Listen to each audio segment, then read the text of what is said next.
Amados irmãos, eu queria compartilhar com vocês nessa noite o seguinte tema: tornando-se uma igreja relevante para os reais problemas desse mundo. Tornando-se uma igreja relevante para os reais problemas desse mundo. E o texto é esse que já foi anunciado, Esdras capítulo 7, versículos 1 a 10, e nós iremos ler de forma alternada. Eu começo. Passadas estas coisas, no reinado de Artaxerxes, rei da Pérsia, Esdras, filho de Seraías, filho de Azarias, filho de Ilquias, a igreja.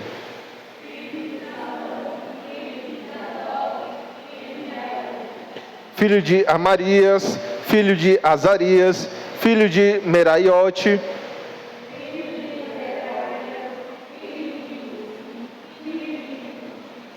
filho de Absua, filho de Finéias, filho de Eleazar, filho de Arão, o sumo sacerdote.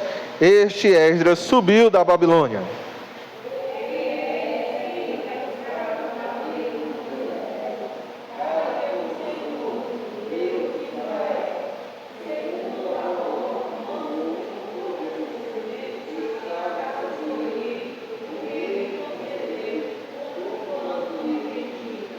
Também subiram a Jerusalém alguns dos filhos de Israel, dos sacerdotes, dos levitas, dos cantores, dos porteiros e dos servidores do templo, no 7º ano do rei Artaxerxes, a igreja.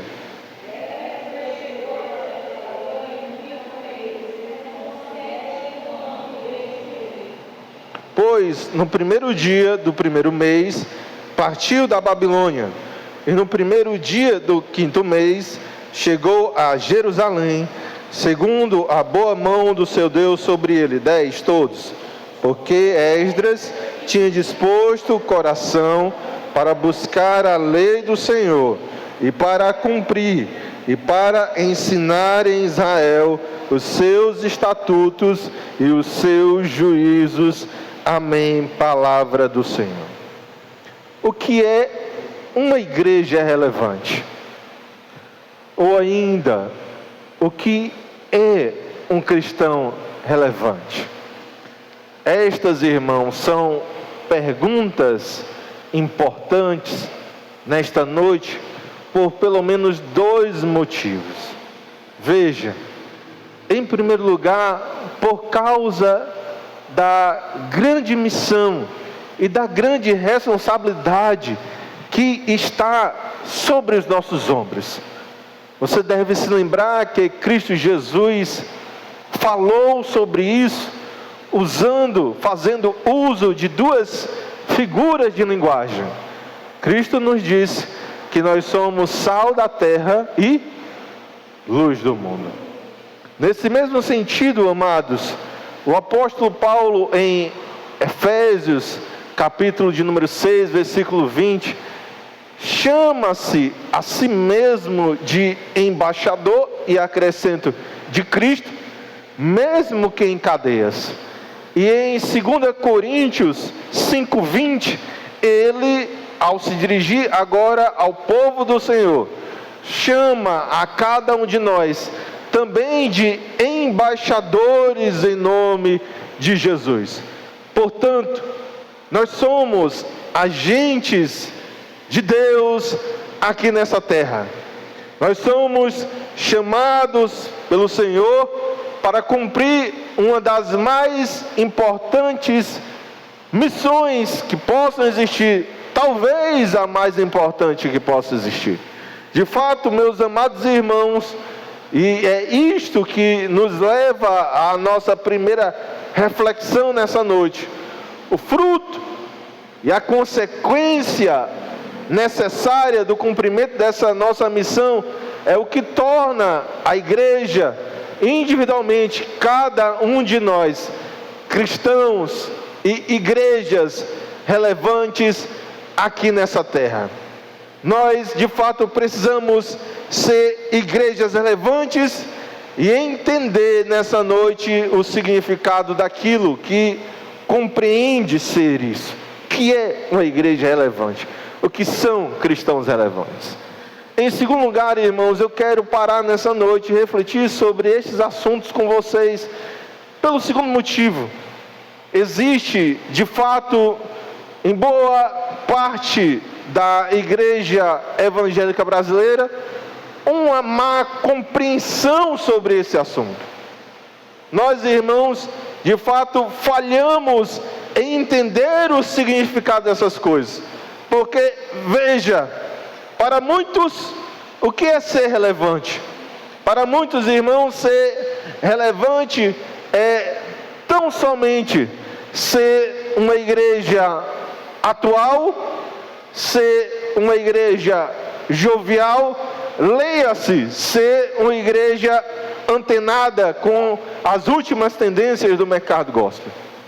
Para outros, ser uma igreja relevante não é outra coisa a não ser ter programações que se adequem ao dia a dia da comunidade. Uma igreja que de fato esteja envolvida e muito envolvida com o dia a dia do lugar onde ela está implantada. Para outros, ser relevante seria ser uma igreja que possui aí um grande canal publicitário, ou então possui uma grande influência no meio cristão. E a pergunta que nós precisamos fazer, amados irmãos, talvez perguntas provocativas, são essas: será mesmo que telões, será mesmo que paredes escuras, será mesmo que jogo de luz, será mesmo que uma igreja que tem assim uma pegada mais jovial, mais atual, ou então, irmãos, a ausência desses artifícios, será que são estas coisas que de fato tornam uma igreja relevante? Será, meus amados irmãos, que apenas respirar a comunidade, estar engajada, envolvida no dia a dia da cidade, será que apenas essas coisas tornam e de fato podem carimbar em uma igreja o selo de que ela é relevante? Será, amados irmãos, de que apenas o fato de que uma igreja possui aí uma enorme influência no meio evangélico, onde os seus cultos são vistos por milhares e milhares, onde os seus pastores são reconhecidos, são chamados para pregar em diversas igrejas, cujos seus livros são vendidos aí aos montes? Será que apenas essas coisas são suficientes para carimbarem a igreja novamente o selo de que esta é uma igreja relevante? Então, meus amados irmãos, com essas considerações iniciais, é que eu quero refletir com você nesse texto de Esdras, capítulo de número 7. E a grande verdade que nós iremos tentar defender nessa noite não poderia ser outra: uma igreja relevante, e aplicando a cada um de nós, um cristão relevante não é apenas aquele que supre as necessidades aparentes das pessoas, mas uma igreja relevante é aquela que tem as ferramentas certas para resolver em Deus, pela graça do Senhor, os problemas reais desse mundo. Amém? Com isso em mente, eu chamo a sua atenção mais uma vez para o texto sagrado, ok? Como eu já adiantei no último domingo, em Esdras 7 nós iniciamos aqui uma nova jornada, ok? É uma nova jornada, amados irmãos. A história da primeira leva dos judeus que foram repatriados a Jerusalém, ou em Jerusalém, aí sobre a liderança de Zorobabel, a história dessas pessoas de fato ficou para trás. Aqueles desafios que eles enfrentaram foram todos por Deus, por meio da graça do Senhor, superados. O templo aqui já se encontra reconstruído. E agora, irmãos, uma nova jornada nos é aberta. Uma nova jornada é iniciada diante dos nossos olhos. Entretanto, amados irmãos, guarde essa informação. Aproximadamente 57 anos separam a história de Esdras 6 e Esdras 7. Pastor, na minha Bíblia é mais rápido, é só o tempo que demora eu virar a página. Na Bíblia de alguns talvez nem isso, né? Mas de fato, amados irmãos, o tempo que separa Esdras 6 e Esdras 7 são 57 anos. A título de informação, cronologicamente nós poderíamos encaixar todo o livro de Esté entre Esdras 6 e Esdras 7. Quer ver uma coisa comigo? Vamos ler aí a parte inicial do versículo 1. Leia comigo a parte inicial do versículo 1. Apenas a primeira metade desse versículo. Passadas estas coisas, no reinado de Artaxerxes, rei da Pérsia. Amém. Há, de fato, uma certa confusão entre os estudiosos bíblicos, mas muito provavelmente esse Artaxerxes aqui seja o filho da rainha Esté com o rei Assuero. Filho da rainha Esté com o rei Assuero. Então, voltando ao nosso ponto, nós estamos falando de um período onde a primeira geração daqueles que vieram do cativeiro babilônico, voltaram do cativeiro babilônico para Jerusalém, essa história já passou. Há, inclusive, um grande silêncio com respeito a isso, mas igualmente é muito provável que Zorobabel, o governador dos judeus, bem como Jesua ou Josué, o sumo sacerdote, já estejam neste momento dormindo no Senhor. Estou usando uma expressão do Novo Testamento, mas todos entenderam, né? Eles já, muito provavelmente, morreram, já faleceram, ok?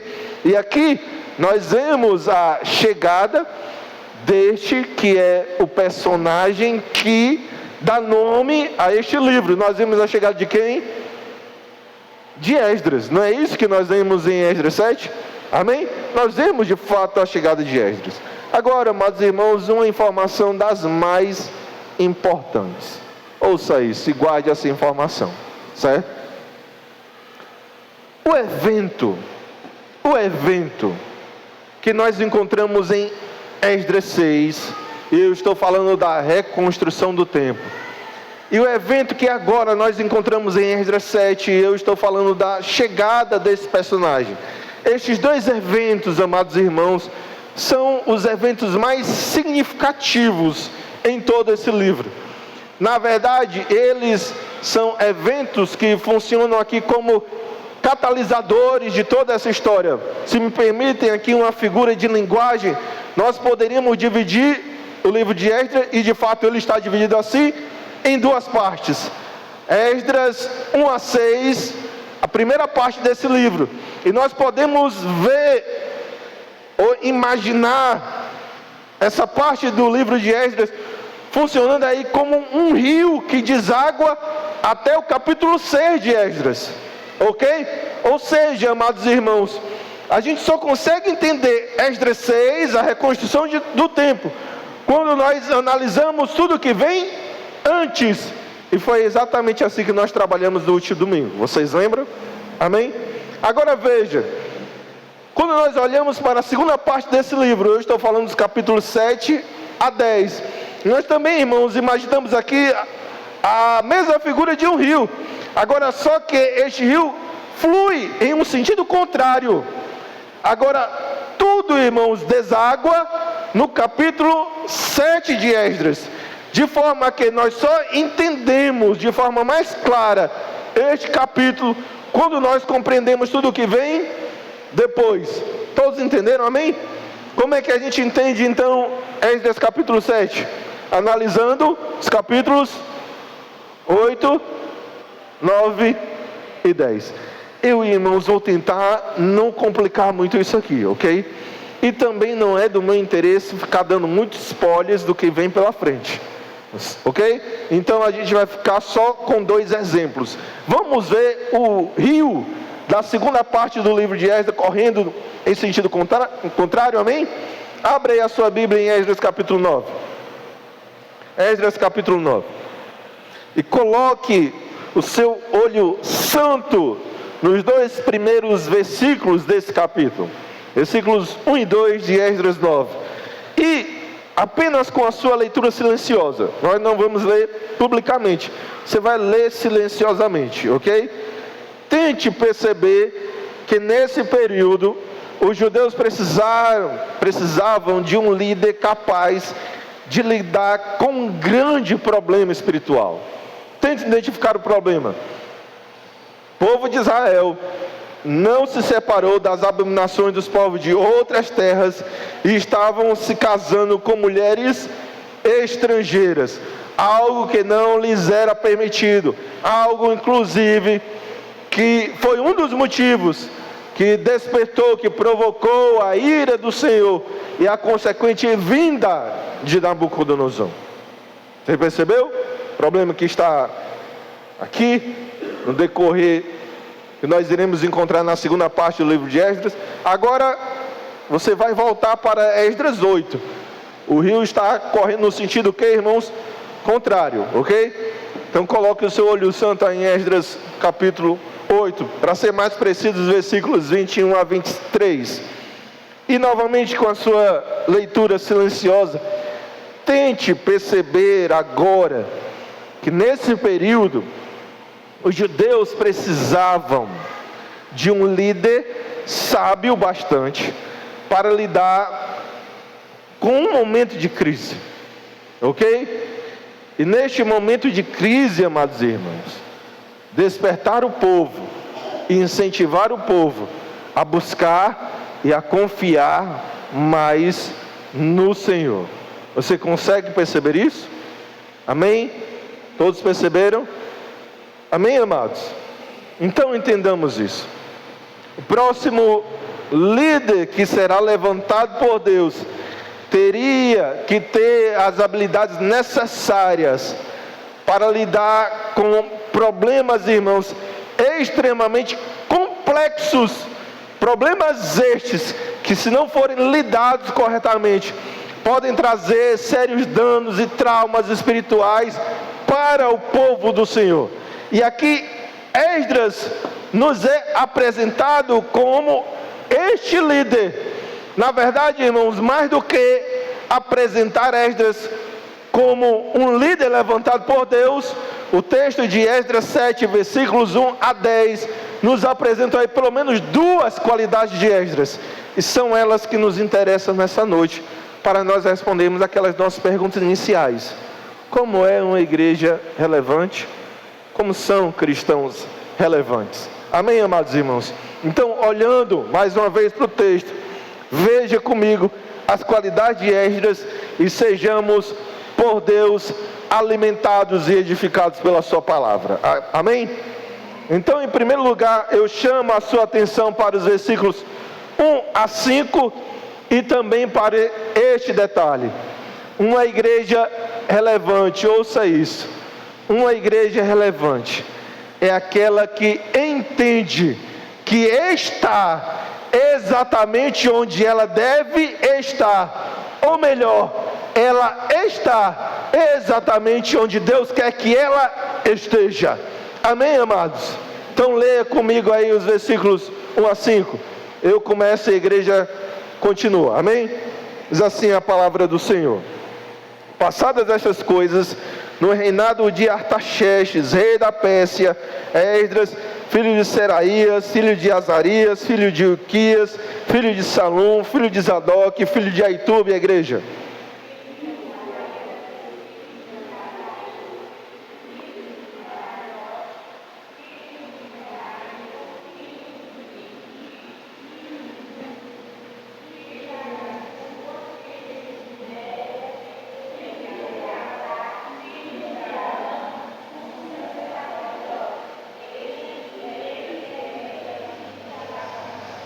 Amém. Você deve se lembrar, e olha aqui para mim, eu realmente espero que você se lembre, tá? Você deve se lembrar que quando nós estudamos, pregamos em Esdras capítulo 2, você viu que vários judeus não puderam provar que as suas famílias e a sua linhagem eram de Israel. Você se lembra disso? Amém? Inclusive, alguns dos filhos dos sacerdotes também não conseguiram comprovar a sua ascendência até as famílias sacerdotais. Você lembra disso? Amém? Para tal, o que é que os judeus necessitavam? Guardar exatamente a sua genealogia. Eles precisavam guardar a sua genealogia para comprovar que eram judeus, ou ainda para provar que eram sacerdotes e levitas. Todo mundo aqui comigo, amém? Veja que Esdras não tem o menor problema com respeito a isso, ok? Esdras não tem de fato a menor dificuldade com respeito a este assunto. E aqui, amados irmãos, dos versos 1 a 5, como lemos, nos é dada a genealogia de Esdras até o quê? Até, qual é o último nome no versículo 5? Arão, o primeiro sumo sacerdote de Israel. Se você contar, certo, todos esses nomes, você verá que a lista da genealogia aqui de Esdras contém 16 nomes. Vai esperar a gente contar, pastor? Não, vocês podem acreditar em mim, ok? Tem 16 nomes. Entretanto, amados irmãos, não se iluda. Nós não estamos diante de uma lista completa, ok? Faltam aqui pelo menos aí uns 10 nomes. Inclusive, um dos comentaristas lidos diz que a lista completa de Esdras até Arão tem 27, não 16 nomes. E isso, irmãos, é muito simples de nós entendermos e aceitarmos. Nós estamos falando aí de um período de aproximadamente 1000 anos, e apenas 16 gerações não seriam suficientes para preencher esse espaço de tempo. 27 gerações me parece ser um número mais adequado. 16 não, ok? Pastor, por que isso acontece? Quero lhes dizer, se você ainda não sabe, que isso é normal, absolutamente normal nas genealogias bíblicas. A maioria das genealogias bíblicas, irmãos, elas não são completas. Isso porque não é objetivo do escritor sagrado tentar aí nos mostrar com a precisão absoluta que seja a ascendência ou a descendência de alguém. Esse não é o objetivo, irmãos, do escritor sagrado, inspirado pelo Espírito Santo. Nunca foi mostrar apenas a ascendência ou a descendência de alguém. O objetivo vai para muito mais além disso. Na verdade, lembre-se de uma genealogia bastante conhecida, a genealogia de Cristo Jesus, em Mateus capítulo 1. Você deve se lembrar que Mateus dividiu a genealogia de Cristo em quantas partes? Quantas partes? Como é que vocês sabem?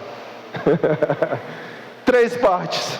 3 partes, irmãos, simetricamente divididas por quantos nomes? 14 nomes. 14 nomes na primeira parte da genealogia de Cristo, mais 14 nomes na segunda, mais 14 nomes na terceira. Pastor, por que Mateus dividiu a genealogia de Cristo de forma tão simétrica e enfatizando, destacando o número 14? Porque ouça, o objetivo de Mateus era mostrar Jesus como rei prometido de Israel.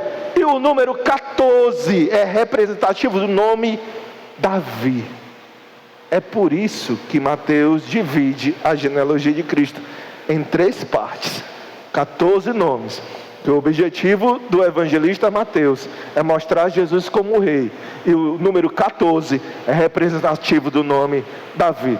Todo mundo entendeu, amados irmãos? Agora a pergunta é essa: pastor, qual é o objetivo aqui do historiador bíblico ao nos apresentar a genealogia de Esdras desse jeito? É muito provável, amados irmãos, é muito provável que o objetivo presente na genealogia de Esdras seja este: mostrar como Deus age na história dos seus servos, exatamente moldando a sua história para os propósitos que Deus quer realizar na vida de cada um de nós. Amém, amados irmãos? Pastor, o que é que o senhor está querendo dizer com isso? Esdras era exatamente a pessoa que Deus queria que ele fosse. Esdras, irmãos, era exatamente a pessoa que Deus queria que ele fosse. Alguém com ascendência sacerdotal. Alguém vindo da genealogia de Arão. Porque Deus tinha um propósito sagrado para realizar aqui na vida do seu servo. Então deixa eu enfatizar isso em nome de Jesus. O Senhor, meus amados irmãos, cuida da história dos seus filhos exatamente para que nós cumpramos aquela que é a missão específica de Deus para cada um de nós. Amém, amados irmãos? Veja que a história de Esdras é apenas mais um dos exemplos de tantos outros que nós encontramos na palavra de Deus. Por exemplo, nós poderíamos colocar a história de Esdras lado a lado com a história de José. José, amados irmãos, foi e viveu exatamente a história que Deus queria que ele vivesse, para o propósito que Deus tinha na vida dele. José, lembre-se, era hebreu, filho da esposa favorita de Jacó. Eu estou falando de Raquel, um dos filhos mais novos do seu pai, alvo do favoritismo de Jacó e também, irmãos, da inveja dos seus irmãos, vendido para o Egito, servo na casa de Potifar, alvo dos desejos sexuais da mulher deste, preso injustamente, intérprete dos sonhos do padeiro e do copeiro de Faraó, esquecido por este copeiro, até que, irmãos, no momento certo, Deus revela aquela que era a peça principal desse quebra-cabeça que era a vida de José. E quando essa peça principal nos é mostrada, a gente começa a perceber que tudo na vida de José começa a fazer enorme sentido. E qual era a peça principal na vida de José? Deus estava preparando para utilizá-lo, para preservar a família de Israel e para preservar tantas outras vidas no período da fome e da seca. Sem essa peça, irmãos, a gente fica olhando para a história de José e fica se perguntando: meu Deus, está tudo fora do lugar, está tudo confuso. Mas quando essa peça nos é revelada e José é levado à posição de governador do Egito e cumpre a missão que Deus tinha para a sua vida, tudo faz sentido.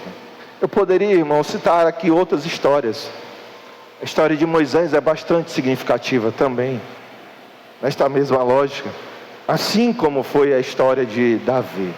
Então vejam: Esdras, José, Moisés, Davi, eu e você estamos exatamente onde Deus quer que nós estejamos, para a missão que Deus tem para realizar em nossas vidas. Amém, amados irmãos? Agora eu saio isso, entender que nós estamos exatamente onde Deus quer que nós estejamos, é, irmão, de certo modo libertador. libertador. Sabe por quê? Que a gente às vezes fica pensando assim: ah, pastor, se eu tivesse uma outra vida, eu poderia servir melhor ao Senhor. Às vezes a gente não pensa assim. Confesse o seu pecado, que eu sei que você é igual a mim. Não é verdade? A gente às tivesse pensa: ah, pastor, se eu tivesse uma outra vida, como eu poderia servir melhor ao Senhor, pastor? Ah, pastor, se eu tivesse tido outras oportunidades, pastor, eu poderia servir melhor ao Senhor. Pastor, se eu tivesse uma outra família, pastor, se eu fosse casado, ah, pastor, se eu fosse solteiro, ah, pastor, se eu tivesse filhos, ou ainda, ah, pastor, se eu não tivesse filhos, ah, pastor, se as minhas condições financeiras fossem outras, ah, pastor, se eu convivesse com outras pessoas, ou trabalhasse em outros lugares, ah, pastor, se eu estivesse aí em outra posição, ah, pastor, isso, ah, pastor, aquilo. Ouça isso em nome de Jesus. Você tem a história que você precisa ter para que Deus cumpra através de você a missão específica que Ele tem na sua vida. Amém, meu amado irmão? Você não precisa estar em outra família. Você está na família que Deus quer que você esteja, para a missão que Deus tem para realizar através da sua vida, na família onde você está. Amém? E o mesmo poderia ser dito para a igreja. Você não precisa, pelo menos enquanto Deus assim o permitir, você não precisa estar em outra igreja. Você está aqui hoje. Então hoje Deus tem uma missão específica para cumprir através de você nessa igreja. O mesmo poderia ser dito por meio, ou pensando aqui na sua comunidade, na sua vizinhança. Você não precisa estar convivendo com outras pessoas. São com as pessoas que você convive hoje. E isso enquanto o Senhor assim o permitir. Porque Deus tem uma missão para cumprir na vida deles através de você. Enfatizando, irmãos, esse ponto. Você, assim como Esdras, tem a história que você precisa ter, que Deus quer que você tenha, para a missão que o Senhor quer realizar através de você. Amém, meu amado irmão? Amém? Agora veja comigo, e aqui eu chamo a sua atenção para este segundo ponto, ok? Ser uma igreja relevante, ou aquilo que torna uma igreja relevante, é quando ela se compromete com a palavra de Deus. É quando ela, irmãos, de fato está comprometida com a palavra do Senhor. Eu peço para que você leia comigo os versículos 6 a 10, amém? Eu inicio, começo, a igreja continua. O que é que diz a palavra de Deus? Ele era, falando aqui de Esdras, ele era escriba versado na lei de Moisés, dada pelo Senhor, Deus de Israel, segundo a boa mão do Senhor, seu Deus, que estava sobre ele. O rei lhe concedeu tudo quanto lhe pedira. Também subiram a Jerusalém alguns dos filhos de Israel, sacerdotes, dos levitas, dos cantores, dos porteiros, os servidores do templo, no 7º ano do rei Artaxerxes, a igreja.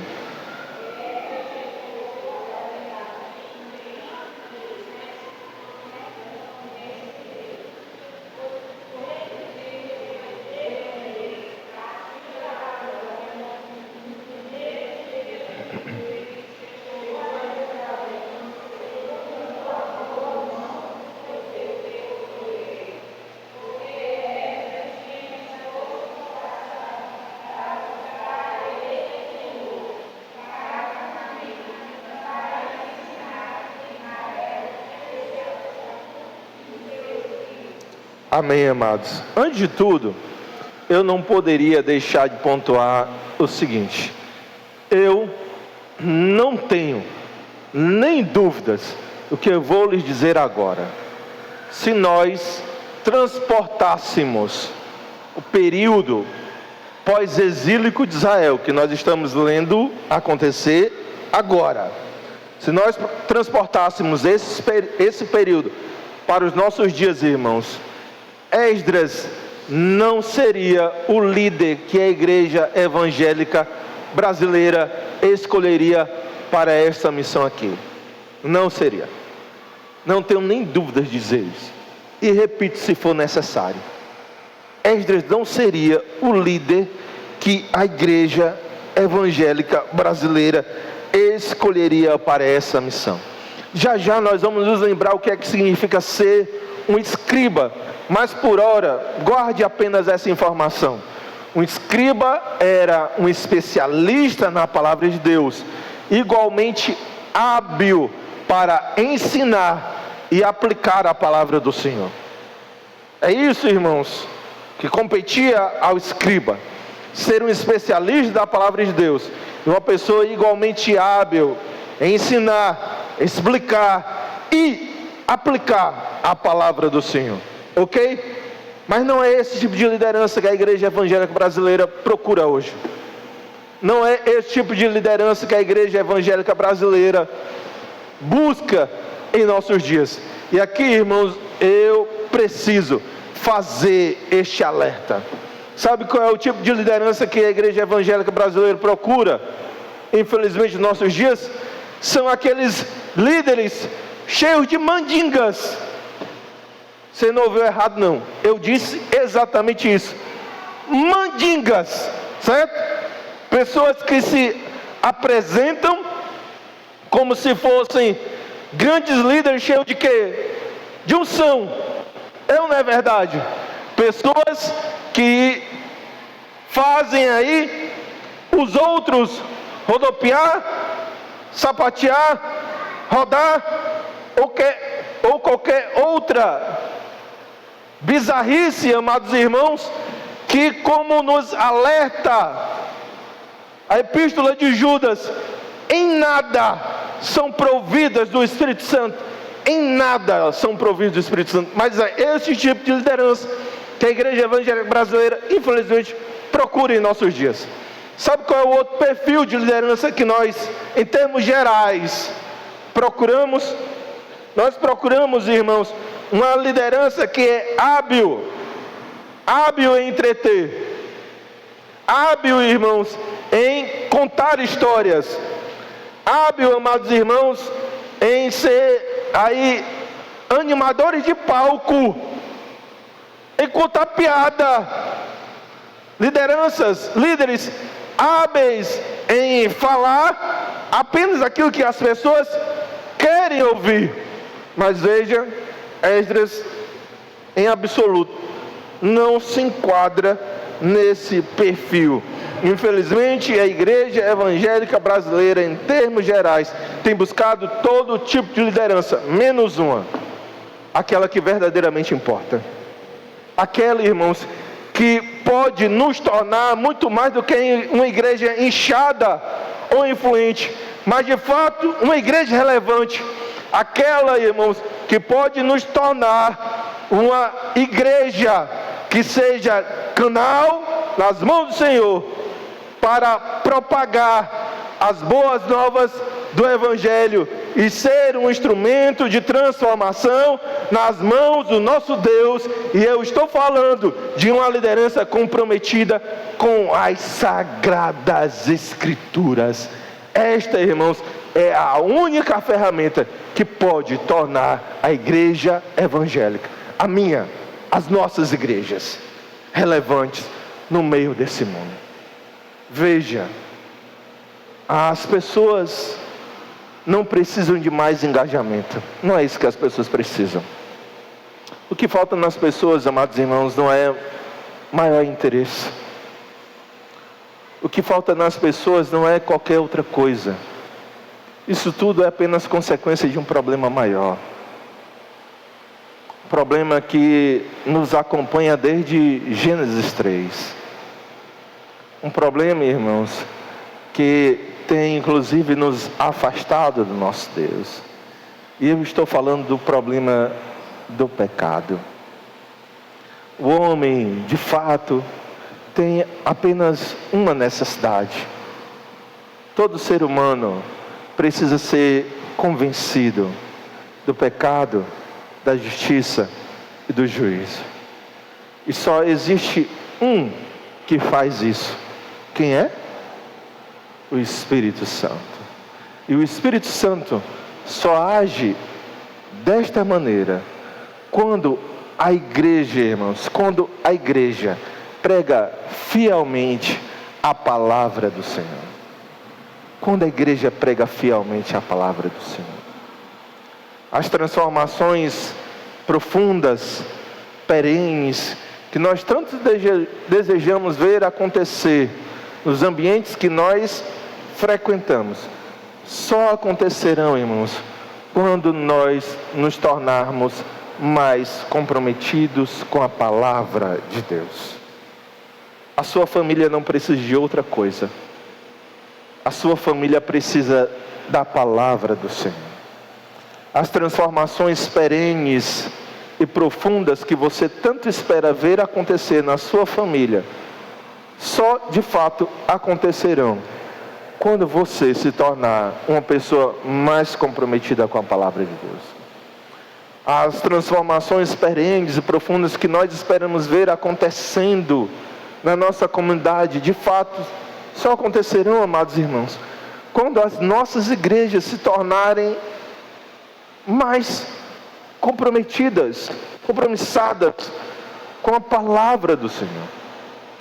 As mudanças perenes e profundas que nós esperamos tanto ver acontecendo na nossa nação, no nosso Brasil, e por que não dizer, irmãos, em todo esse mundo, só de fato acontecerão quando as nossas igrejas se tornarem igrejas mais comprometidas com a palavra de Deus. Uma igreja só se tornará relevante se ela entender e começar a valorizar esta que é a única ferramenta que nos torna de fato ser úteis na mão do Senhor. E novamente, eu estou falando das Sagradas Escrituras, eu estou falando da palavra do nosso Deus, porque quando a palavra de Cristo Jesus é pregada fielmente, o Espírito Santo age, toca, transforma vidas, e as graças do Evangelho são então destacadas aos olhos dos pecadores.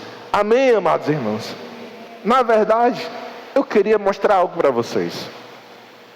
Eu queria mostrar para vocês, olhando para o texto, como essa aqui é uma verdade do Novo Testamento. O Espírito Santo agindo enquanto a igreja prega a palavra. Isso é uma verdade do Novo Testamento, amém? Mas a semente, irmão, dessa verdade já está presente aqui, nos versículos de Esdras 7.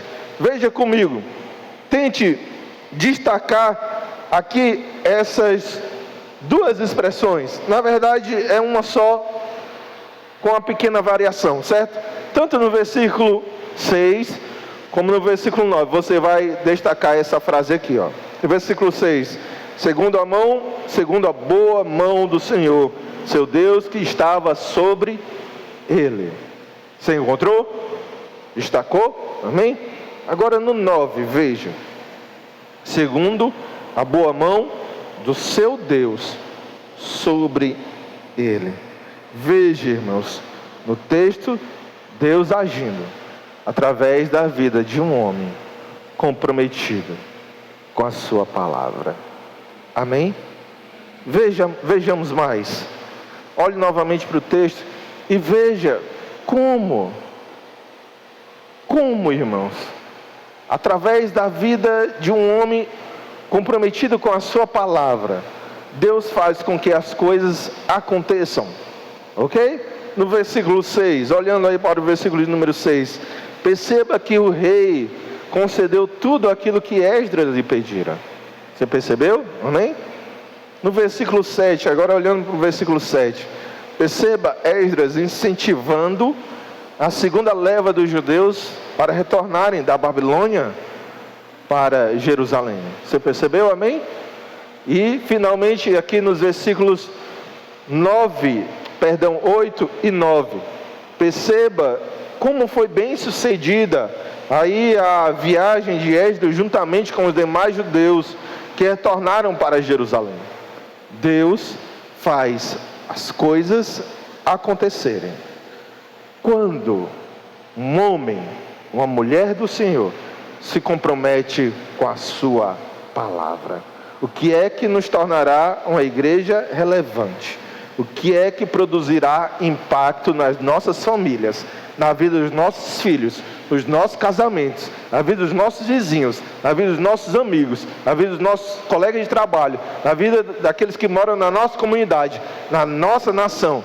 Quando o povo do Senhor entender a importância das Sagradas Escrituras e se comprometer de forma ainda mais zelosa com ela. Amém, amados irmãos? Isso aqui está claro, amém? Então, dito tudo isso, eu quero concluir essa mensagem com 3 aplicações. 3 aplicações, amém? E todas elas serão baseadas no versículo 10 de Esdras 7. Ok? Vamos concluir essa mensagem com 3 aplicações, todas elas baseadas no versículo 10 de Esdras 7. Então, em primeiro lugar, ouça isso. Estude a palavra de Deus. Amém? Estude a palavra de Deus. O que é que nos diz a parte inicial do versículo 10? Vamos ler juntos, apenas a parte inicial do versículo 10. Porque Esdras tinha disposto o coração para buscar a lei do Senhor. Buscar a lei do Senhor, irmãos, aqui nesse texto, é sinônimo de estudar a palavra de Deus. É sinônimo de aprender. É sinônimo de se aprofundar nas Sagradas Escrituras. E é exatamente isso que nós precisamos. Nós precisamos estudar a palavra do Senhor. Então, meu amado irmão, aqui vai alguns conselhos. Ouça mais mensagens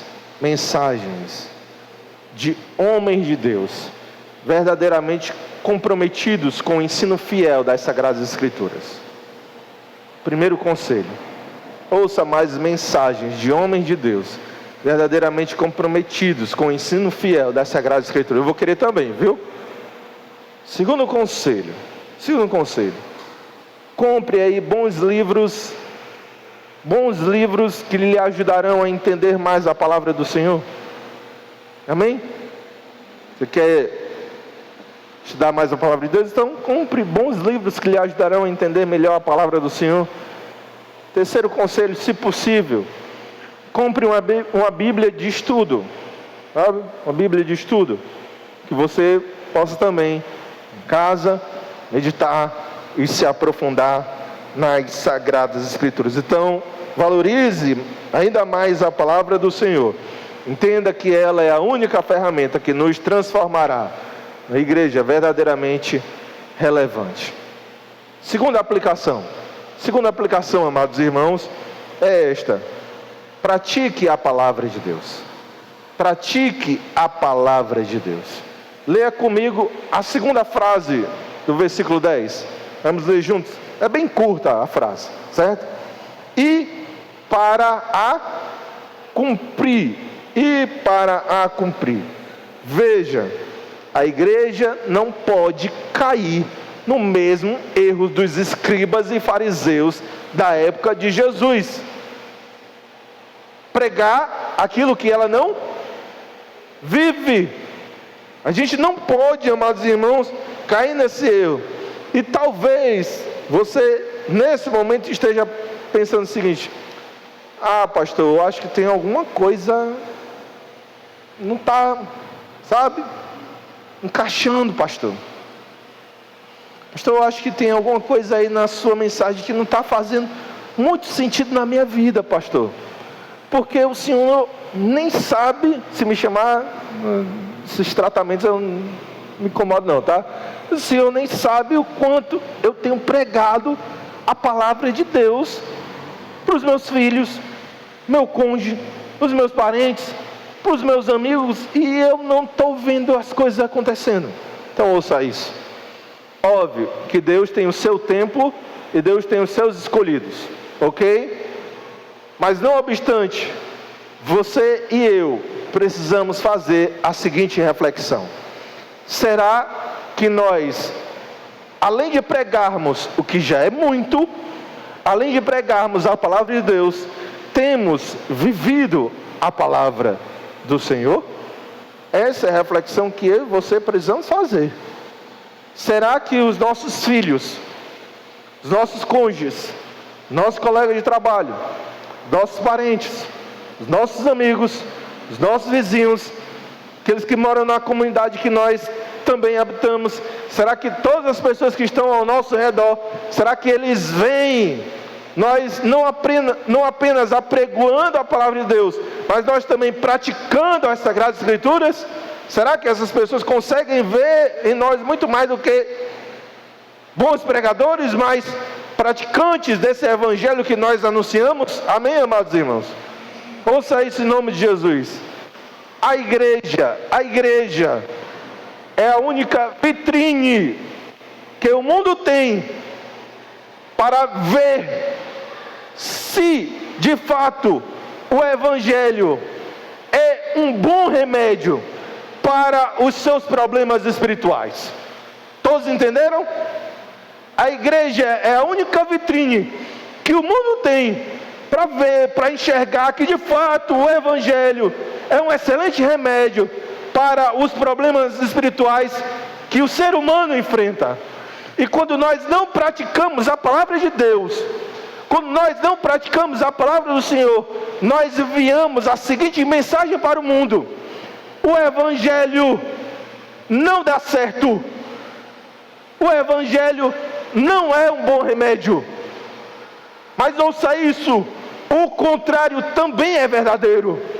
Quando o mundo vê que cada um daqueles que se chamam cristãos, quando o mundo vê a igreja não apenas pregando, mas cumprindo a palavra do Senhor, o mundo, irmãos, pode enxergar em nós que de fato o evangelho, pela graça de Deus, transforma, liberta, salva e cura. Amém, queridos? Então nós precisamos praticar a palavra do Senhor. Amém? Terceira aplicação em que nós terminamos mesmo. Terceira aplicação: pregue a palavra de Deus. Pregue a palavra de Deus. A gente pode ler o trecho final do versículo 10, amém? Pregue a palavra de Deus. Vamos ler o trecho final do versículo 10.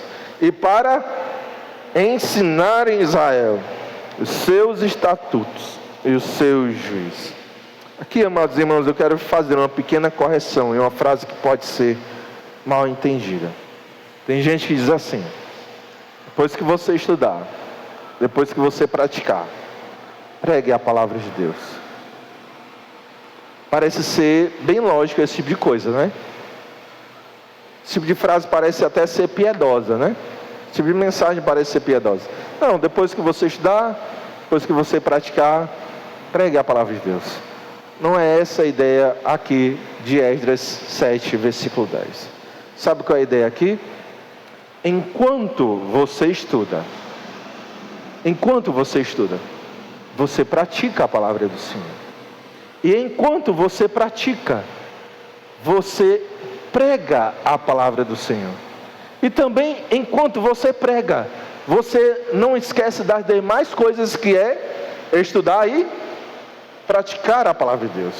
De tal forma que estudo, prática e ensino das Sagradas Escrituras não podem ser separados, não podem andar desassociados.